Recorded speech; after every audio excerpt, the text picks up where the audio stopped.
அன்பு தமிழ் நெஞ்சங்களுக்கு ஆஸ்ட்ரோ தமிழ் மகளின் இனிய வணக்கங்கள். இன்றைய பதிவில் மீன ராசியில் பிறந்த நண்பர்களே, இந்த ஒரு கிரகம் போதுங்க உங்கள் வாழ்க்கையில் உச்சத்தை தொட வைக்க போகிறது. இந்த 2024ஆம் ஆண்டு முடிவதற்கு முன்னாடி உங்கள் வாழ்க்கையில் நிறைய விஷயத்தை அள்ளி கொடுக்க போகிறது இந்த சர்ப கிரகம். அதை பற்றி தான் இன்றைய பதிவில் பார்க்க போகிறோம். பதிவினை முழுமையாக பாருங்க. பதிவு பிடிச்சிருந்தால் லைக் பண்ணி கமெண்ட் பண்ணி மற்ற நண்பர்கள் உறவினர்கள் பயன்பெற அவங்களுக்கும் ஷேர் பண்ண மறந்துடாதீங்க. இதுவரை நம்முடைய ஆஸ்ட்ரோ தமிழ் மகள் சேனலை சப்ஸ்கிரைப் பண்ணாத நண்பர்கள் சப்ஸ்கிரைப் பண்ணி கூடவே தெரிகிற பெல் ஐகானை கிளிக் பண்ணி ஆல் ஆப்ஷன்ஸும் செலக்ட் பண்ணி வச்சுக்கோங்க. ஏற்கனவே நம்முடைய ஆஸ்ட்ரோ தமிழ் மகள் சேனலில் மீன ராசியில் பிறந்த நண்பர்கள் சனி பகவானுடைய வக்ரபேஷி பலன்கள் பதிவு செஞ்சாச்சு. பார்க்க தருணங்க கீழே டிஸ்கிரிப்ஷனில் லிங்க் இருக்கு, போய் பார்த்து தெரிஞ்சுக்கோங்க. மீன ராசியில் பிறந்த நண்பர்களே, உங்கள் மீன ராசியை பொறுத்தவரை குரு பகவான் உங்களுடைய ராசி அதிபதி இப்போ 3வது இடத்துல ரிஷப ராசியில் இருக்காருங்க. முயற்சி ஸ்தானத்தில் அமர்ந்திருக்கிறார். தைரிய வீரிய விஜய ஸ்தானத்தில் அமர்ந்திருக்காரு. வெற்றி என்பதை எப்படியாவது கொடுக்கக்கூடிய தீர்மானத்தில் இருக்காரு இந்த குரு பகவான். அப்போ வாழ்க்கையில் நாம் ஜெயிச்சு காட்டணும், எப்படியாவது கடனை அடைத்தாகணும், எதிரியை வீழ்த்தி ஆகணும், நோயினை ஜெயித்தாகணும்னு ஒரு ஆர்வத்தோட முயற்சி செய்யக்கூடிய அந்த அளவு சிந்தனையும் புத்தியும் உங்ககிட்ட இருக்கும். ஆனால் அதுக்குரிய வாய்ப்பு, உதவி, சந்தர்ப்பம் அப்படின்றது கிடைக்குமா? அதை கொடுக்கக்கூடிய ஒரு கிரகம்னா அது இந்த ராகு பகவான் தாங்க. ராகு பகவான் ஜென்மத்தில் இருக்காரு. 7ஆம் வீட்டில் கேது பகவான் இருக்காரு. அப்போ உங்களை எதிர்த்து வருபவர்களை நிலைகுலைய செய்ய போகிறார்.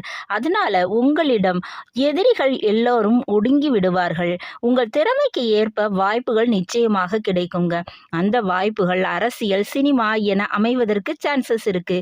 மேலும் ஃபைனான்ஸ் விஷயத்திலும் வரவு சொத்து ரீதியாக நிச்சயமா உண்டுங்க. கிட்டத்தட்ட புகழின் உச்சத்தை நீங்க அடைய போறீங்க. ஒரு மிகப்பெரிய மாற்றம் உங்க வாழ்க்கையில நிச்சயமா நடக்க போகுது. மேலும் இந்த சமயத்துல சனி பகவானுடைய வக்ரம் மேலும் உங்களுக்கு நன்மை தரப்போகுதுங்க.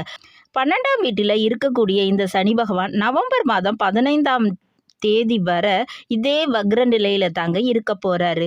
அதனால கெடுதலை செய்யும் சனி வக்ரமாக இருக்கும்போது ஜென்மத்தில் இருக்கும் ராகு சுயமாக திறம்பட உங்களை செயல்பட வைக்க போகிறது. இதனால வீடு முதல் வேலை, சொத்து வரை அனைத்திலும் வெற்றிங்கிறது நிச்சயமா கிடைக்கும். அதனால வீடு மற்றும் வேலை மற்றும் தொழில் என எல்லா வழியிலும் மாற்றம் இருக்கு. வாழ்க்கை துணை வழியில விரும்பியபடியான ஒரு மாற்றம் நிகழப்போகுது. குழந்தைகள் விஷயத்துல மாற்றம், உங்களுடைய திருமணத்திற்கான ஒரு விஷயம் நடக்க போகுது. இப்படி எல்லா விஷயத்திலும் உங்களுக்கு மிகப்பெரிய மாற்றத்தினை கொடுக்க போறாங்க. அதனால நீங்க அதிகமாக சாதிக்க போறீங்க. உங்களுக்கு நல்ல சந்தோஷமான விஷயங்கள் நடக்க போகுது. இதுல எந்த விதமான சந்தேகமும் இல்லை. மிக முக்கியமாக 3 விஷயத்துல முன்னேற்றம்ங்கிறது உறுதிங்க. முதலாவதாக ராசி அதிபதி 3ஆம் வீட்டில் இருக்கிறதால தகவல் தொடர்பு, டிராவல்ஸ், டிரான்ஸ்போர்ட், சிறிதூர பயணங்கள் இது செய்யக்கூடிய விஷயத்தில் அதில் வேலை தொழிலில் ஈடுபட்டிருக்கிறவங்க நிச்சயமாக பெரிய நன்மையையும் லாபத்தையும் பெற போறீங்க. அடுத்தபடியாக 2ஆவதாக வண்டி வாகனம், 2 வீலர், அசையும் மற்றும் அசையா சொத்துக்கள் இவற்றை பெற போறீங்க. ஆஸ்தி யோகம் பெறுவீங்க. 3ஆவதாக பார்த்தோம்னா திருமணம், கலப்பு திருமணம், காதல் திருமணம், எதிர்பாராத திருமணம் உங்களுக்கு அல்லது உங்க வீட்டில் நடப்பதற்கு வாய்ப்பு உண்டு. இந்த 3ல் ஏதாவது ஒன்றாவது நிச்சயமா நடக்குங்க. அதனால வீட்டில் சந்தோஷம் நிச்சயமா கிடைக்க போகுது. 7ஆம் வீட்டில் கேது இருப்பதால புனித யாத்திரை செய்கிறது, ஆன்மீக பயணங்கள் செய்வது மற்றும் மலையேறி முருகப்பெருமானை தரிசிப்பது மிகுந்த நன்மையை பெற்றுத்தரும். இந்த விஷயத்தை பண்ணிக்கோங்க. நிச்சயமா வாழ்க்கையில நிம்மதி, சந்தோஷம் இந்த 2024ஆம் ஆண்டு முடிகிறதுக்குள்ள கிடைக்க போகுது.